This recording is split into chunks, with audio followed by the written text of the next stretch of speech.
I think art provides space for the words that are hard to find to articulate thoughts and feelings and questions. It creates space for those words to come to surface, for those thoughts and those feelings and emotions to come to surface. One experience that really touched me was from the Arts Village, and we went to the chapel for this music session with this musician named Ken Medema. And he is blind, and he is an incredible musician who can play the piano like anybody I've ever seen, and who has a beautiful, powerful voice. On a great tall tree,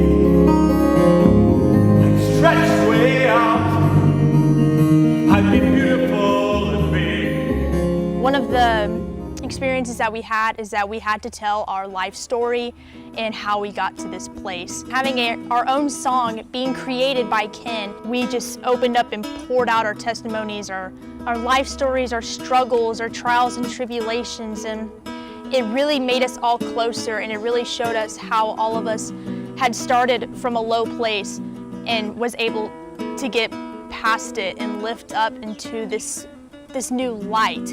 Being able to worship in this kind of community with kids who are all here for the same reasons, it's really been it's just beautiful. Seeing all these kids, you know, around your age and in your age group, just these high school kids all coming together to worship God. It's been so eye-opening.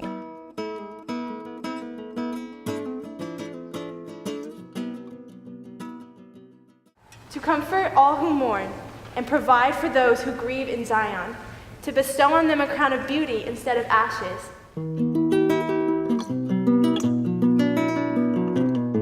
I think one of the main things that I've taken away from a lot of the plenaries, and especially the mission work that we've done, is that my spiritual life doesn't have to be separate from my regular life. It's something that can be beautifully intertwined and used to do God's will and lead you to continue to do things after these 2 weeks that God calls you to do.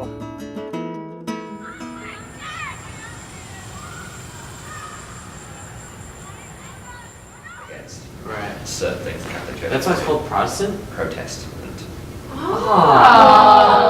I would define Christian community as a loving, safe sanctuary where everyone can be themselves.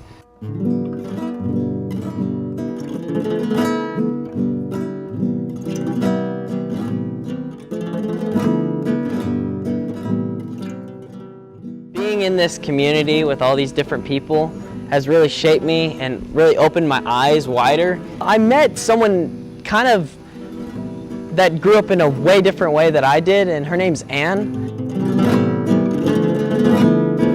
So for me, one of the most impactful experiences I think has been being a mentor in a small group.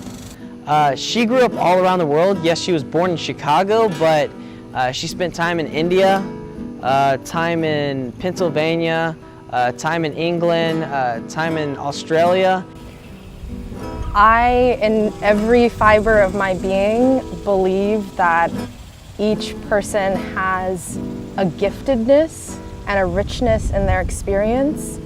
And being able to bring that into this community enhances our community. Being able to share your giftedness and your unique being with someone else enriches their being.